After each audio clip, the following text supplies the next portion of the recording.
మీ business ఏదైనా మీ ఊర్లో promotion చేయాలంటే అది సుమన్ టీవీతోనే సాధ్యం. ఇప్పుడే సంప్రదించండి. పూతలపట్టు నియోజకవర్గంలో ఈ 15 ఏళ్లలో ఎటువంటి అభివృద్ధి కార్యక్రమాలు చేపట్టలేదు. నేను ప్రొఫెషనల్ పొలిటీషియన్. నోరెత్తి మాట్లాడిన వాడిని గతంలో గెలిచిన ఎమ్మెల్యేలు ఎవరు స్థానికంగా ఉండడం లేదు. మీరు కూడా స్థానికంగా లేరు కదా. నా శాశ్వత చిరునామా ఇప్పటికీ గొడుగు చెంతే. ఇప్పుడు మీరు ఇన్ని ప్రతిపాదనలు ప్రభుత్వానికి మేము చేస్తామంటున్నారు. వాటిల్లో ఎంతవరకు కార్యాచరణ? ప్రయత్నం మొదలైంది, ప్రతిపాదన మొదలైంది, చర్చ మొదలైంది, తర్వాత ఫలితం. పూతలపట్టు నియోజకవర్గంలో ఎక్కువగా మామిడి రైతులు ప్రతి సంవత్సరం వాళ్ళకి గిట్టుబాటు ధర లేకపోవడంతో ఎక్కడికంటే అక్కడ కమ్ముకొని వాళ్ళు నష్టపోతున్నారు. మామిడి బోర్డు ఏమన్నా ఏర్పాటు చేయగల ప్రతిపాదనలు ఏమన్నా మీరు గవర్నమెంట్ ప్రతిపాదించారు? ప్రయత్నం అయితే మొదలైంది. ఫలితం ఎలా ఉంటుంది? మామిడి బోర్డేనా లేదంటే దానికి కుటుంబ ప్రభుత్వంలో పూతలపట్టు నియోజకవర్గంలో జనసేన కానీ బీజేపీ నాయకులకు కానీ సరైన ప్రాధాన్యత ఇవ్వడం లేదని చెప్పేసి వారే ఆరోపిస్తారు. పూతలపట్టు నియోజకవర్గంలో కూటమి ప్రభుత్వం ఎవరు తెలుగుదేశం, ఎవరు జనసేన, ఎవరు బీజేపీ అన్నటువంటి. Welcome to Suman TV. నేను మంజునాథ్.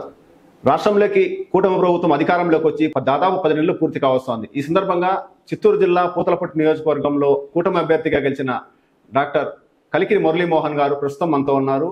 పూతలపట్టు నియోజకవర్గంలో ఈ 10 నెలల కాలంలో జరిగిన అభివృద్ధి కార్యక్రమాలు ఏంటి అని ఆయన మాటలను అడిగి తెలుసుకుందాం. నమస్తే అండి మురళీమోహన్ గారు. నమస్తే సార్, అధికారంలోకి వచ్చి దాదాపు 10 నెలలు పూర్తి కావస్తుంది. పూతలపట్టు నియోజకవర్గంలో ఏ అభివృద్ధి కార్యక్రమాలు అయితే చేశారు? పూతలపట్టు నియోజకవర్గంలో అధికారంలోకి వచ్చనే మాట కన్నా బాధ్యతల్లోకి వచ్చి, ఎమ్మెల్యేగా బాధ్యతల్లోకి వచ్చి 10 నెలలు కావస్తున్నటువంటి తరుణంలో పూతలపట్టు నియోజకవర్గంలో 15 సంవత్సరాలలో చూడనన్ని జరగనన్ని అభివృద్ధి కార్యక్రమాలకి శ్రీకారం చుట్టడం జరిగింది.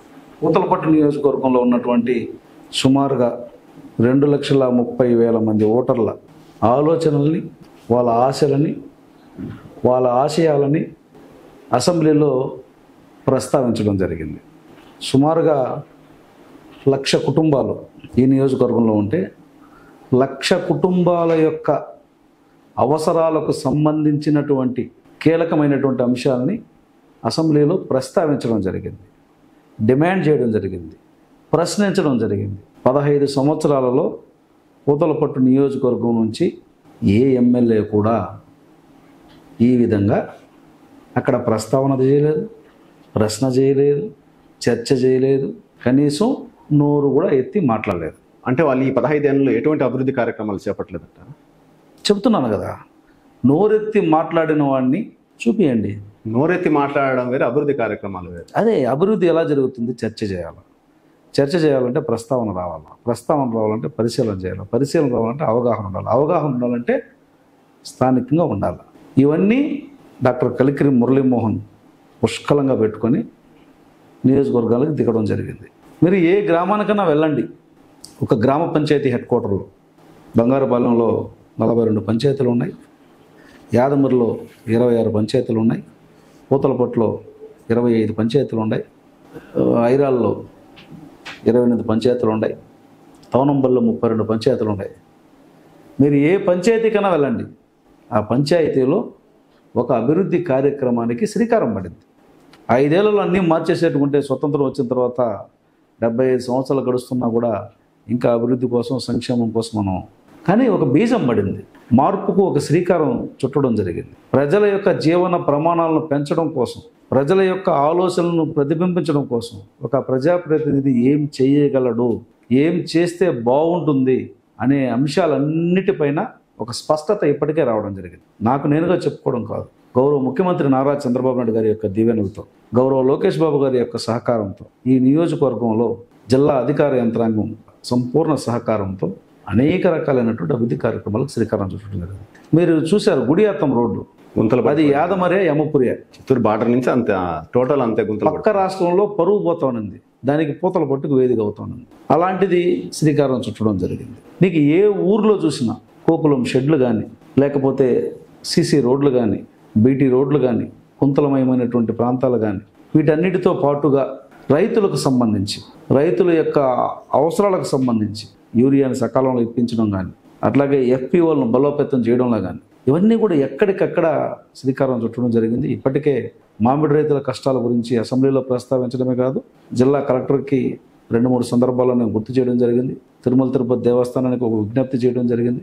అంటే ఒక సమగ్రమైనటువంటి అభివృద్ధికి ఒక ప్రణాళిక మొదలైంది.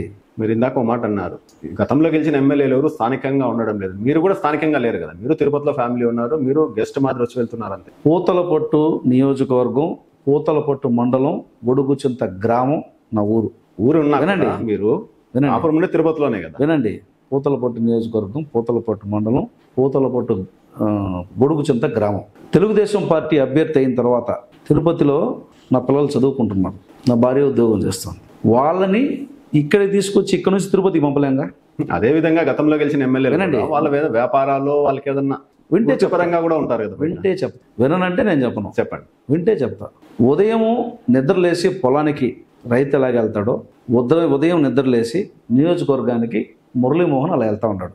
రాత్రి కూడా నియోజకవర్గంలో పడుకోవాలంటే రాత్రి కూడా నియోజకవర్గంలోనే ఉంటున్నాడు. 2-3 రోజులకు ఒకసారి నేను తిరుపతికి, ఎందుకంటే భార్య పిల్లలు, తల్లి తండ్రి అక్కడ ఉన్నారు కాబట్టి. నా శాశ్వత చిరునామా ఇప్పటికీ గొడుగుచింతే, ఎప్పటికీ గొడుగుచింతే శాశ్వత చిరునామా. మనకి ఎక్కడ 2 ఉంటాయి, permanent address, temporary address. My permanent address is, నేను ఎందుకు చెప్తున్నానంటే, ఉదయం లేసి మీరు మైక్ ఎత్తుకొని కెమెరామెన్ ఎక్కించుకొని ఫీల్డ్ మీదకి పోయి నాలాంటి పట్టుకొని ఇంటర్వ్యూ చేయడం, ఎక్కడికి పోకుండా యూట్యూబ్లో కలెక్షన్ చేసుకొని కింద కామెంట్ రాసుకొని తమ్మునేలు పెట్టుకొని వేసుకోవడం, ఇద్దరు పనే. ఫీల్డ్ వర్క్ ఏది? తిరగడం ఫీల్డ్ వర్క్. నాది ఫీల్డ్ వర్క్. అది యూట్యూబ్లో వదులుతారు, ఇది యూట్యూబ్లో వదులుతారు, అది సోషల్ మీడియాలో వదులుతారు, ఇది సోషల్ మీడియాలో వదులుతారు. మరి ఎవరిని మనం ప్రొఫెషనల్ జర్నలిస్ట్ అనాలా? ఫీల్డ్ పై ప్రొఫెషనల్ జర్నలిస్ట్. నేను ప్రొఫెషనల్ పొలిటీషియన్, ప్రొఫెషనల్. నేను అనేది ఎవరంటే ప్రస్తావన జరగాల, ఆలోచన జరగాల. ఎన్ని రివ్యూ మీటింగ్లు పెట్టేపటికి పూతలపట్టు నియోజకవర్గానికి ఎక్స్క్లూజివ్గా ఒక రివ్యూ మీటింగ్ పెట్టా. జిల్లా అధికారుల యంత్రాంగాన్ని మొత్తం కూర్చొని పెట్టి నా టార్గెట్ నేను చెప్పా.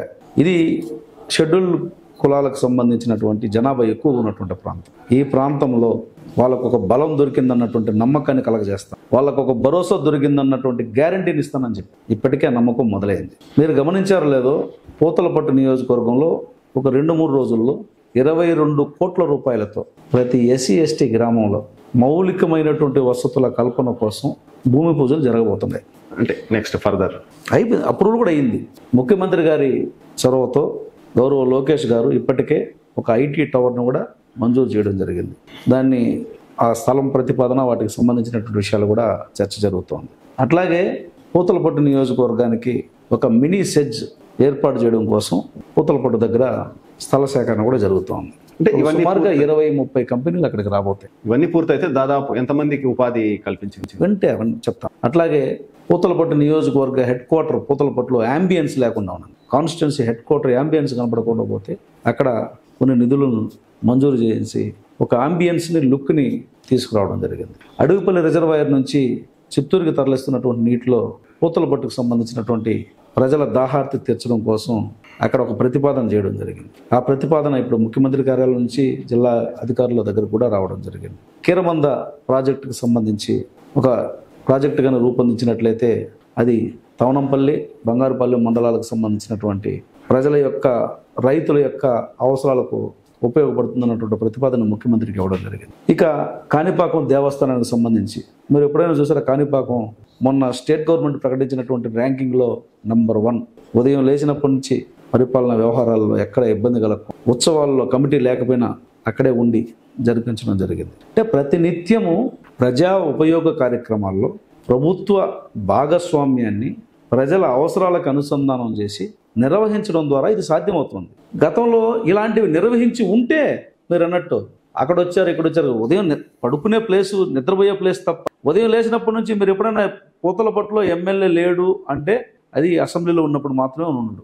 లేదనుకుంటే ఏదైనా నేను బయట రాష్ట్రాలకో ఎక్కడికైనా టెంపుల్కో పడకపోయినప్పుడు మాత్రమే ఉంటుంది. మిగతా ఎప్పుడైనా ఇప్పుడు మీరు ఇన్ని ప్రతిపాదనలు ప్రభుత్వానికి మేము చేస్తామంటున్నారు, వాటిల్లో ఎంతవరకు కార్యాచరణ కోసం అన్నీ మొదలయ్యాయి. ఇప్పుడు SEZ పనులు కూడా నాకు ఒక వారం 10 రోజుల్లోనే దానికి సంబంధించిన భూసేకరణ కూడా మొదలవుతుంది. ల్యాండ్ అక్విజిషన్ యాదమరి దగ్గర అతి త్వరలో యాదమరి మండలంలో కూడా ఒక సెజ్ ఏర్పాటు కోసం, అంటే పరిశ్రమలు తీసుకురావడం కోసం. ఎందుకంటే Chennai express highway, Chennai Bengaluru express highway వచ్చిన తర్వాత మొబిలిటీ పెరుగుతుంది. ఈ చిన్న చిన్న టూల్స్ని మనం ఇక్కడ కానీ తయారు చేసుకుంటే ట్రాన్స్పోర్ట్ ఈజీగా ఉంటుంది. చిత్తూరు తచ్చూరు రోడ్డు పూర్తయిన తర్వాత, అంటే ట్రాన్స్పోర్ట్ అనేది ఈజీ వే అయిపోయిన తర్వాత, ఎప్పుడైతే ఇక్కడ బెంగళూరుకో చెన్నైకో వెళ్ళే వాళ్ళందరూ కూడా వాళ్ళ ఎంప్లాయీస్, సాఫ్ట్వేర్ ఎంప్లాయీస్ ఇక్కడ ఒక టవర్ ఏర్పాటు చేస్తే, ఒక ప్లేస్ క్రియేట్ చేస్తే ఇక్కడ నుంచే వాళ్ళు వర్క్ చేసుకునేట్టుగా ఒక పొటెన్షియల్ సెంటర్గా చేయాలనేది నా కోరిక. అట్లాగే ఒక ESI హాస్పిటల్ను కూడా నేను డిమాండ్ చేయడం జరిగింది. రిటర్న్ కూడా రాష్ట్ర ప్రభుత్వానికి ఇవ్వడం జరిగింది. చిత్తూరులో కానీ పూతలపట్టులో కానీ ఒక ఈఎస్ఐ హాస్పిటల్ పెట్టాలా. సెంట్రల్ గవర్నమెంట్ ఎంప్లాయీస్ ఎక్కువ ఉన్నారు. అదేవిధంగా ఈఎస్ఐ బెనిఫిట్ పొందుతున్నటువంటి పరిశ్రమలో పనిచేస్తున్నటువంటి కార్మికులు ఎక్కువ ఉన్నారు కాబట్టి వాళ్ళందరి కోసం వాళ్ళ ఫెసిలిటీస్ పెట్టమని చెప్పి. అట్లాగే మీరందరికీ తెలుసు, ఈరోజు తిరుపతి జిల్లాగా మారిన తర్వాత చిత్తూరు 100 సంవత్సరాల చరిత్ర ఉన్న బాగా వెనకబడింది. ఇక్కడ సరైనటువంటి వైద్య సౌకర్యాలు లేవు. అందుకనే సిఎంసి అందుబాటులో ఉంది కాబట్టి, సిఎంసి మన జిల్లాలో ఉంది కాబట్టి, సిఎంసి లాంటి ప్రతిష్టాత్మకమైనటువంటి సంస్థల్లో కూడా ఆరోగ్యశ్రేణి, ఉద్యోగులకు సంబంధించి ఈహెచ్ఎస్ని ఇంప్లిమెంట్ చేయమని చెప్పి అసెంబ్లీలో డిమాండ్ చేయడం జరిగింది, ప్రతిపాదన ఇవ్వడం జరిగింది. అంటే ఇవన్నీ కూడా అడిగిన వెంటనే మొదలు కాకపోయినా ప్రయత్నం మొదలైంది, ప్రతిపాదన మొదలైంది, చర్చ మొదలైంది. తర్వాత ఫలితం ఖచ్చితంగా వస్తుంది. 10 నెలల్లోనే అన్నీ రావాలంటే సాధ్యం కాదు. రాష్ట్ర ప్రభుత్వం చేయాల్సినటువంటి కార్యక్రమాలు అన్నీ చేస్తుంది. ఇప్పుడు ఆ రాష్ట్ర ప్రభుత్వం చేస్తున్నటువంటి కార్యక్రమాలకు తోడుగా అదనంగా స్థానికంగా ఉన్నటువంటి ఎమ్మెల్యే కొన్ని ప్రతిపాదనలు చేసినప్పుడు ఆ ప్రతిపాదనల తాలూకా ఫలితం అనేది ఏ విధంగా ఉంటుంది అనేది కొంతకాలం అయితే పడుతుంది. ఇంకోటి ముఖ్యంగా పూతలపట్టు కాన్స్టిట్యున్సీలో ఈ ఏనుగుల దాడులు ఎక్కువైపోయాయి. రైతులు వేలాది ఎకరాలు పంట నష్టం పోతున్నారు. వాటికి శాశ్వత ప్రాతిపదిక ఏనుగుల దాడులు నివారించేందుకు ఏమైనా చర్యలు చేపట్టారు? ఈ అంశాన్ని కూడా ప్రస్తావించడం జరిగింది. ప్రస్తావించినప్పుడు అసెంబ్లీలో కూడా ప్రస్తావించాను. మీరు చూస్తే నా అసెంబ్లీ ప్రస్తావనలో నేను మాట్లాడిన మాటలు చూస్తే ఏనుగుల సమస్యను కూడా ప్రస్తావించడం జరిగింది. ప్రస్తావించినప్పుడు మళ్ళీ అధికారులతో కూడా మాట్లాడడం జరిగింది. జిల్లా కలెక్టర్ కూడా నేను స్వయంగా చెప్పడం జరిగింది. చెప్పినప్పుడు ఆయన ఒక స్పష్టమైన హామీ ఇచ్చారు. కందకాలు ఈ ఫెన్సింగ్ వేసే విషయం మీద కొంత క్లారిటీ రావాలి. ఫారెస్ట్ ల్యాండ్, అదేవిధంగా రైతుల ల్యాండ్కు సంబంధించినటువంటి కొన్ని డిస్ప్యూట్స్ అక్కడక్కడ ఉన్నాయి. ఇది గుడ్డు ముందా పిల్ల ముందు అన్నట్టు అవుతుంది. దీన్ని పరిష్కరించి దాన్ని వేయాలా, దాన్ని పరిష్కరించి దీన్ని వేయాలంటే కుదిరేటే కనపడాలి. అందుకనేసి ఎవరిది స్థలాలు ఉన్నా ఏమున్నా కానీ కందకాలు తవ్వడం అనేది కొంత ఈజీగా ఉంటుంది. ఒకవేళ అది భూములు ఎటు చెట్టు పోయినా సర్వే చేసుకున్నప్పుడు ఆ భూములు మార్చుకునే దానికి అవకాశం ఉంటుంది కాబట్టి ఇబ్బంది లేకుండా ఉంటుంది అన్నటువంటి ఉద్దేశంతో కందకాలు తవ్వే ప్రతిపాదనకి ఒక ఆమోదం అయితే కలెక్టర్ గారు చెప్పడం జరిగింది. బంగారుపాలెం మండలంలో 5-6 గ్రామాలకు ఎక్కువ సమస్య ఉంది. ఆ 5-6 గ్రామాలు చుట్టుపక్కల కందకాలు తవ్వించాలని, యాదమరి మండలంలో ఒక 5-6 గ్రామాలకి ఈ సమస్య ఎక్కువ ఉంది. ఆ బార్డర్ మొత్తం కూడా కంతల చెరువు నుంచి కేఎం కండ్రిగ నుంచి రాగిమన్నపేంట బంగారుపాలెంలో, ఇటువైపు వచ్చి యాదమరిలో అత్తిగారిపల్లి, అటువైపు అంతా కూడా తీసుకొచ్చి మాదిరెడ్డిపల్లి వరకు కూడా కందకాలు తవ్వించేసినట్లయితే ఏది కూడా అడవులో ఉన్నటువంటివి రాకుండా ఉంటాయన్నటువంటి ఒక ప్రతిపాదన చేయడం జరిగింది. కలెక్టర్ గారు కూడా సానుకూలంగా స్పందించారు. స్పందించడమే కాకుండా అటవీ శాఖ అధికారులకు చెప్పి వెంటనే దాన్ని పరిష్కరిస్తానని కూడా చెప్పడం జరిగింది. రైతులకు నేను హామీ ఇవ్వడం జరిగింది. ఇంకోటి, అటవీ శాఖ మంత్రి పవన్ కళ్యాణ్ గారు కుంకి ఏనుగులు తీసుకొని చిత్తూరు జిల్లాలో ఏనుగుల దాడులు అరికడతామని చెప్పారు. కానీ ఇంతవరకు అయితే ఆ ప్రతిపాదనలు అయితే జరగలేదు. ఏనుగుల దాడులు కుంకి ఏనుగులు వాటి యొక్క అవసరం ఎక్కడ ఉంటుందంటే, ఏనుగులు లేకపోతే ఒంటరి ఏనుగు బీభత్సం ఉన్నప్పుడు వాటిని ట్రాక్ చేసి అడవుల్లోకి మళ్లించడం కోసం చేస్తారు. ఇప్పుడు మనం గమనించినట్లయితే చిత్తూరు జిల్లా యొక్క నైసర్గిక స్వరూపం ఏమిటంటే, ఇటు తమిళనాడు అటు కర్ణాటక బార్డర్లో ఉంది. ఈ బార్డర్ మొత్తం కూడా Kaundinya reserve forest. Kaundinya reserve forest Tamil Nadu Karnataka సరిహద్దు ప్రాంతం. సరిహద్దు ప్రాంతం ఏ విధంగా సరిహద్దు ఉందంటే అడవితో సరిహద్దు ఉంది. తమిళనాడుకి ఆంధ్రాకి సరిహద్దు ప్రాంతం అడవి, కర్ణాటకకి ఆంధ్రాకి సరిహద్దు ప్రాంతం అడవి. ఈ అడవికి సంబంధించినటువంటి జంతువులు, వన్యప్రాణుల సంరక్షణ కోసం మనకు ఇక్కడ కౌండిన్య రిజర్వ్ ఫారెస్ట్ చేయడం జరిగింది. ఆ రిజర్వ్ ఫారెస్ట్ అంటే అది జంతువుల యొక్క ఆవాసం, చెట్లకి జంతువులకి ఆవాసం, వన్యమృగాలన్నిటికీ కూడా ఆవాసం. అదే సమయంలో తమిళనాడు బార్డర్, తమిళనాడులోనూ మనకు అటాచ్గా ఉన్నది రిజర్వ్ ఫారెస్ట్, కర్ణాటకలోనూ మనకు అటాచ్గా ఉన్నది రిజర్వ్ ఫారెస్ట్. ఈ మొత్తం రిజర్వ్ ఫారెస్ట్లో ఉన్నటువంటి ఏనుగులు అటువైపు ఇటువైపు సంచారం జరుగుతున్నాయి. మీకు అందరికీ ఐడియా ఉంటుంది. అందరూ మీరు దీని మీద ఆర్టికల్స్ కూడా రాస్తుంటారు, నేను కూడా రాసినాను. సమ్మర్ స్టార్ట్ అయిందంటే వాటర్ కోసం ఏనుగులు బారులు తీరుతాయి. మనకేంటంటే పాలారు నుంచి వస్తున్నటువంటి నీళ్లు సముద్రంలో కలిసిపోతూ ఉంటాయి. ఈ నీళ్లు వెళ్తున్నటువంటి ప్రాంతం, మీరు ఇప్పుడు నేను ఇందాక చెప్పిన ఊర్లన్నీ కూడా నీళ్లు వెళ్తున్నటువంటి ప్రాంతం, తమిళనాడులో కలిసే ప్రాంతం. నీళ్ళ కోసము ఆ నీటి పక్కన పచ్చని పైర్లు ఉంటాయి కాబట్టి వాటి ఆకలి తెచ్చడం కోసం పడుతున్నాయి. వీటిని గుంకి ఏనుగులను పెట్టో లేకపోతే ఫారెస్ట్ అధికారులు పెట్టో సౌండ్స్ చేసో వీటిని అటువైపు మళ్ళిస్తే అవి ఏం చేస్తున్నాయి, తమిళనాడు ఫారెస్ట్లో ద్వారా అక్కడ అడవి సమీపంలో ఉన్నటువంటి గ్రామాల పొలాల్లోకి వెళ్తాయి, లేదా కర్ణాటకలో ఉన్నటువంటి పొలాల అటవీ సమీప పొలాల గ్రామాల్లోకి వెళ్తారు. వాళ్ళు ఏం చేస్తారు, సేమ్ ప్రాక్టీస్, వాళ్ళు అక్కడ నుంచి జరుగుతున్నారు. దీంతో ఏం జరుగుతుంది, అవి అడవి యొక్క విస్తీర్ణానికి ఎంత పొటెన్షియల్ ఉండాలో దానికన్నా మించి వచ్చాయి. ఏనుగుల సంతతి ఈ కౌండిన్య ఫారెస్ట్ ఇవంతా కూడా గణాంకాల ప్రకారం ఒక 150 వరకు కూడా ఏనుగులు ఉన్నాయని ఒక అంచనా ఉంది. వాటి యొక్క సెన్సస్ 150 ఏనుగులో ఎట్లాగైతే మొబిలిటీ ఉంటుందో ఒక 10, 15, 20 ఒక గ్రూప్గా ఉంటాయి.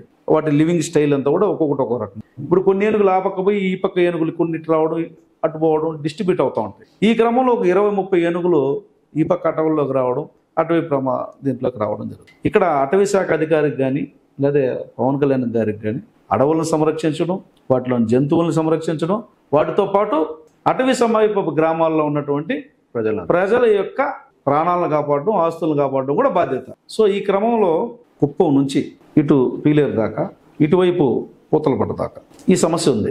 ఈ సమస్యను పరిష్కరించడం కోసం 2014లోనే కొన్ని శాంక్షన్స్ కూడా చేయడం జరిగింది. 14-19 మధ్య ఆల్మోస్ట్ ఈ సమస్యకు ఒక పరిష్కారం దొరికిందన్నటువంటి భరోసా రైతులకు అందరూ కూడా కలగడం జరిగింది. సోలార్ ఫెన్సింగ్ కానీ, గుంకి ఏనుగులకు ట్రైనింగ్ ఇవ్వడం కానీ, అదే సమయంలో మళ్ళీ కొత్తగా ఒక 2 గుంకి ఏనుగులు తీసుకురావాలన్నటువంటి ఆలోచన కానీ చేయడం జరిగింది. అలొకేషన్స్, అలాట్మెంట్స్, ప్రతిపాదన కూడా పూర్తయి. దురదృష్టం ఏంటంటే మళ్ళీ వచ్చిన గవర్నమెంట్కు అడవి నాదే భూమి నాదే అనే పుష్పలాగా అదేదో డైలాగ్ ఉంది, నేను డైలాగ్ కరెక్ట్గా రాదు, ఈ చెట్టు అవునండి అని అడవులు నాదే అన్నీ నాదే అని చేసుకోవడంతో కందకాలు దోతి మనం ఆ పక్క పోలేమనే ఉద్దేశంతో సోలార్ ఫెన్సింగ్ పెట్టుకుంటే మనకే షాక్ కొడుతుంది, అవన్నీ లేకుండా చేసేసారు. ఇప్పుడు మళ్ళీ ఈ ప్రభుత్వం రావడంతో ఇప్పుడు ఆటోమేటిక్గా గుడికి వెళ్ళినప్పుడు ఎట్టాగైతే పూజ చేసుకుంటే ఏదో కోరుకుంటాము, అట్లా ఇప్పుడు తెలుగుదేశం కూటమి ప్రభుత్వం అధికారంలోకి రాగానే మళ్ళీ అదే.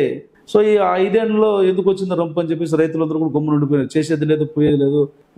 ఏమయ్యా సమస్య అంటే భూమి, నీకు ఆడ భూమి ఉంటేనే కదా సమస్య, భూమి లేకపోతే ఏమని చెప్పేసి ఆ భూమి పెరుకునేస్తారు. నీకు ఎందుకు నువ్వు ఈ ప్రాబ్లం ఏమని అడుగుతారు, అయ్యా మా పొలాలన్నీ కూడా ఏనుగులు వచ్చి తొక్కేస్తున్నాయి. అవునా, ఓకే, ఏనుగులు ఆపలేము, అడవి సమీపంలో ఉంది, ఈ పొలం ఉంటేనే కదా నీకు తొక్కేది, ఆ పొలం ఇచ్చేసి నువ్వు పో అని చెప్పి తరిమేసేవాళ్ళు. కాబట్టి అడిగేవాళ్ళు కాదు. మళ్ళీ ఇప్పుడు ఈ ప్రభుత్వం రావడంతో నమ్మకం పెరిగింది, కంటిన్యూటీ కోరుకుంటున్నారు. నేను రైతులకు కూడా ఒక మాట చెప్పాను. నిన్న కాన్క్లేవ్ ఒకటి జరిగింది. ఆ కాన్క్లేవ్లో చెప్పాను, శ్రీకృష్ణుడు అర్జునుడికి భగవద్గీత చెప్పాడు, ఇంకొకరికి కూడా ఒక గీత చెప్పాడు, దాని పేరు ఉద్ధవ గీత.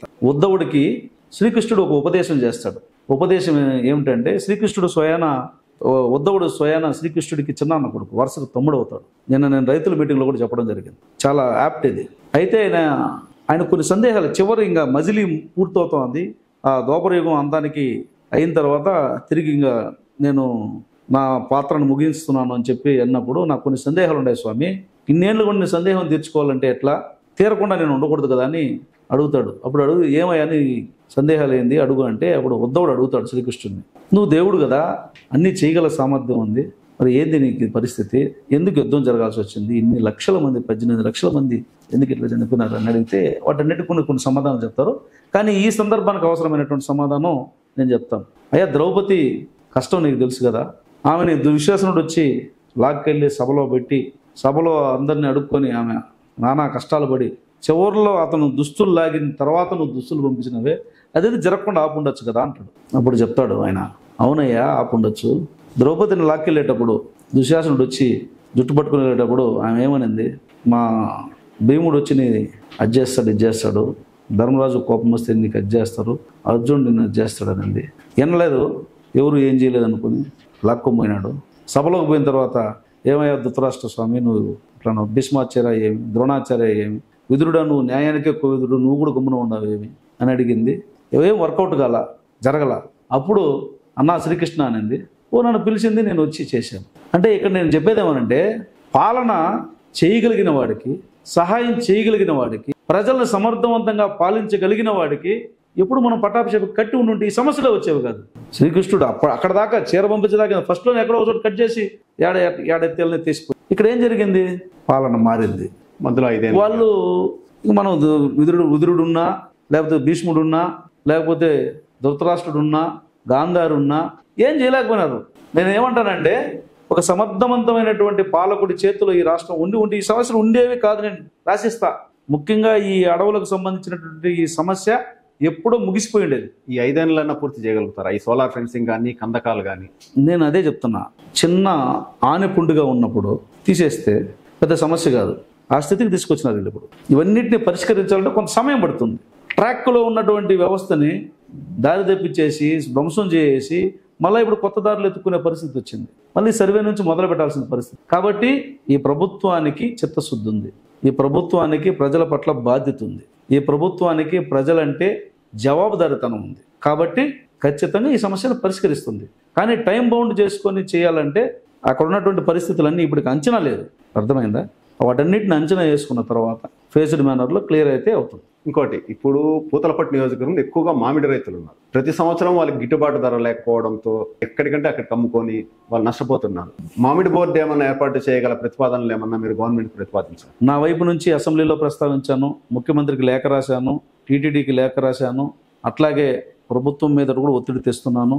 అదే సమయంలో ఎంపీగా దగ్గుమల్ల ప్రసాదరావు గారు కూడా పార్లమెంట్లో కూడా ప్రస్తావించడం జరిగింది. ఖచ్చితంగా ఈ ప్రయత్నం చేయడంలో ఏ రకమైనటువంటి అనుమానం లేదు, ప్రయత్నం అయితే మొదలైంది. ఫలితం ఎలా ఉంటుంది, మామిడి బోర్డు అయినా లేదంటే దానికి ఈక్వలెంట్గా ఉన్నటువంటి ఒక అటానమస్ బాడీని ఏర్పాటు చేసి ఇండస్ట్రీ ఫార్మర్స్ని అదేవిధంగా వెండర్స్ని తర్వాత అందరినీ కలిపి ఒక వ్యవస్థను ఏర్పాటు చేసి మనం చేసే ప్రయత్నం చేయాలన్నటువంటి అంశం కూడా చర్చ జరుగుతుంది. ఎందుకంటే కాయలు ధరలు బాగుంటాయి. మొదట్లో కాయలు ఎక్కువ అయినప్పుడు ఈ వ్యాపారస్తులంతా సిండికేట్ అయ్యి ధరలు తగ్గించి నోరు కొడుతున్నారని చెప్పేసి రైతులు ఇప్పటికి చాలా సార్లు వాపోతున్నారు. రోడ్డు పైన ధర్నాలు అవన్నీ కూడా చేశారు. వాటన్నిటికీ ఫుల్ స్టాప్ పెట్టడానికి ప్రభుత్వం మీద పల్ప్ యూనిట్లు అవన్నీ ఏర్పాటు చేశారు. అంటే ఇప్పటికే ఉన్నాయి, దానిపైన ఒక శాస్త్రీయమైనటువంటి అధ్యయనం కూడా జరిగింది. శాస్త్రీయమైనటువంటి అధ్యయనం తర్వాత జిల్లా కలెక్టర్లకు కూడా ముఖ్యమంత్రి గారు ఒక డైరెక్షన్ ఇవ్వడం జరిగింది. ఇక్కడ రైతులు నష్టపోకుండా, ముఖ్యంగా ఈ ప్రాంతంలో తోతాపురి ఎక్కువ ఉంటుంది. తోతాపురి కానీ, టేబుల్ రకాలు కానీ, నీలం కానీ, అదేవిధంగా బెనిషా ఇవి మాత్రం ఎక్కువ పండుతాయి. తోతాపురి అనేది ఎక్కువ పండుతుంది. దాదాపుగా 1.5 లక్షల హెక్టార్లలో మామిడి పండితే దాంట్లో సగానికి పైగా తోతాపురి ఉంటుంది. కాబట్టి తోతాపురి రకాల్ని పండిస్తున్నటువంటి రైతులు నష్టపోకుండా వాళ్ళకి ఏం చేయాలి, ముందుగానే ఇండస్ట్రీ వాళ్ళతో మాట్లాడి ప్రైస్ ఫిక్సేషన్ చేయాలన్నటువంటి ఆలోచన కూడా చేస్తున్నారు. అలాంటి ప్రయత్నం జరుగుతుంది. ఇప్పటికే వాళ్ళకి సంబంధించినటువంటి మీటింగ్ కూడా ఒకటి జరిగింది. నాకు తెలిసి 2014 నుంచి 19 మధ్యలో సపోర్టింగ్ ప్రైజ్ కోసం ₹4 అడిషనల్గా వేసి మరి ఇచ్చిన సందర్భం నారా చంద్రబాబు నాయుడు గారు ముఖ్యమంత్రిగా ఉన్నప్పుడే జరిగింది. నాకు నమ్మకం ఉంది, ఈ రైతులను ఆదుకునే విషయంలో ప్రభుత్వం ఉదాసీనంగానే ఉంటుంది, ఉదారమైనటువంటి ఆలోచనతోనే ఉంటుంది, దాంట్లో డౌట్ ఏం లేదు. కాబట్టి ఇప్పుడు వచ్చిన ప్రొడక్షను, డిమాండ్, దాని సప్లై, వాటన్నిటి ఆధారంగా రేపు భవిష్యత్తులో ఖచ్చితంగా రైతులకు మంచి జరుగుతుంది. ఇంకోటి చివరిగా, పూతలపట్టు నియోజకవర్గంలో ఎక్కువ గ్రానైట్ మాఫియా ఇటీవల కాలం దాడులు చేశారు. ప్రభుత్వ పరంగా లైసెన్స్ లేని గ్రానైట్లు ఉన్నా కూడా వాటిపైన ఎటువంటి చర్యలు అధికారులు తీసుకోలేకపోతున్నారు. దీనికి కారణం ఏమన్నా? అట్లేం లేదు, చాలా వరకు కూడా అధికారులు సమర్థవంతంగా పనిచేస్తున్నారు. ఈ మైనింగ్ సంబంధించినటువంటి ఆఫీసర్లు ఇప్పటికే చాలా చోట్ల రైడ్స్ చేసి ఫైన్లు కూడా వేయడం జరిగింది. ఫైన్లు వేసి అలాంటి వాటి ఎవరైతే అక్రమంగా చేశారో లేదంటే రూల్స్ని వైలేట్ చేశారో వాళ్ళందరికీ ఫైన్లు వేసిన దాఖలాలు ఉన్నాయి, కేసులు పెట్టిన దాఖలాలు ఉన్నాయి. అట్లాంటివి ఏమి లేదు. ఖచ్చితంగా అలాంటి చట్ట వ్యతిరేకమైనటువంటి ఏమున్నా ప్రభుత్వం చట్టపరమైనటువంటి చర్యలు తీసుకోవడంలో ఎక్కడా వెనుకంజ వేయదు. దాని విషయంలో ప్రభుత్వం చాలా నిశ్చితమైనటువంటి పరిశీలన చేస్తూ అక్రమార్కులకి ఎవరికి కూడా ఈ ప్రభుత్వం అండగా ఉండదు. కూటమి ప్రభుత్వంలో పూతలపట్టు నియోజకవర్గంలో జనసేన కానీ బీజేపీ నాయకులకు కానీ సరైన ప్రాధాన్యత ఇవ్వడం లేదని చెప్పేసి వారే ఆరోపిస్తారు. ఎందుకంటే నామినేటెడ్ పోస్టులు, నెక్స్ట్ ఇవ్వబోయే నామినేటెడ్ పోస్టుల్లో కానీ మాకు సరైన గుర్తింపు ఉంటుందా ఉండదా అని చెప్పి కూడా ప్రశ్నించుకుంటున్నారు వారి. పూతలపట్టు నియోజకవర్గంలో మిగతా చోట్లేమో కానీ పూతలపట్టు నియోజకవర్గంలో కూటమి ప్రభుత్వం వసుదైక కుటుంబం లాగా ఉంది. ఎవరు తెలుగుదేశం, ఎవరు జనసేన, ఎవరు బీజేపీ అన్నటువంటి అంతరాలే లేవు మాకు. మొన్న నేను బీజేపీ వ్యవస్థాపక దినోత్సవం రోజు వెళ్ళి నేనే జెండా ఎగరేసి కొబ్బరికాయ కూడా వచ్చిన. జనసేన ఆవిర్భావ దినోత్సవం రోజు కూడా. అంటే నేను కొట్టొచ్చినాను పెద్ద ఇదని కాదు, కానీ అంతరాలు లేనటువంటి ప్రయాణం మాది. పూతలపట్టు నియోజకవర్గంలో బీజేపీ వాళ్ళు కానీ, జనసేన వాళ్ళు కానీ, టీడీపీ వాళ్ళు కానీ కలిసి వెళుతున్నటువంటి తీరు చూస్తే ఇతరులు నన్ను అప్పుడప్పుడు అడుగుతుంటారు, ఎలా మేనేజ్ చేస్తున్నారు బాను అని. మేనేజ్ కాదు అది, ప్రేమపూర్వకంగా, స్నేహపూర్వకంగా అధికారం యొక్క బాధ్యతలని అందరూ కలిసి పంచుకుంటున్నాం. తర్వాత నామినేటెడ్ పోస్టులు అనేది మా ప్రతిపాదన ఉంటుంది. మా వైపు నుంచి మా పార్టీ ప్రతిపాదన తీసుకుంటుంది, వాళ్ళ వైపు నుంచి వాళ్ళ పార్టీలు ప్రతిపాదన తీసుకుంటారు. పెద్దలు పైన నిర్ణయిస్తారు, దాన్ని మనం ఆమోదిస్తాం. అలా ఒక సఖ్యమైనటువంటి పద్ధతిలో ఆనందంగా, హాయిగా, ఆడుతూ పాడుతూ పని చేస్తుంటే అలుపు సొలుపు ఏమున్నదన్నట్టుగా తెలుగుదేశం, జనసేన, బీజేపీ హాయిగా పాలనని ప్రజలకు అందిస్తోంది. అలాంటి భేషజాలు ఏమి లేవు. బహుశా మీరు వేరే నియోజకవర్గానికి సంబంధించినవి ఏమన్నా ఉంటే ఇక్కడ అడుగుతున్నారేమో. ఇక్కడ మీరు గ్రౌండ్ లెవెల్లో కూడా తెలుసుకుంటే ఏమి లేవు. నమస్కారం. Thank you.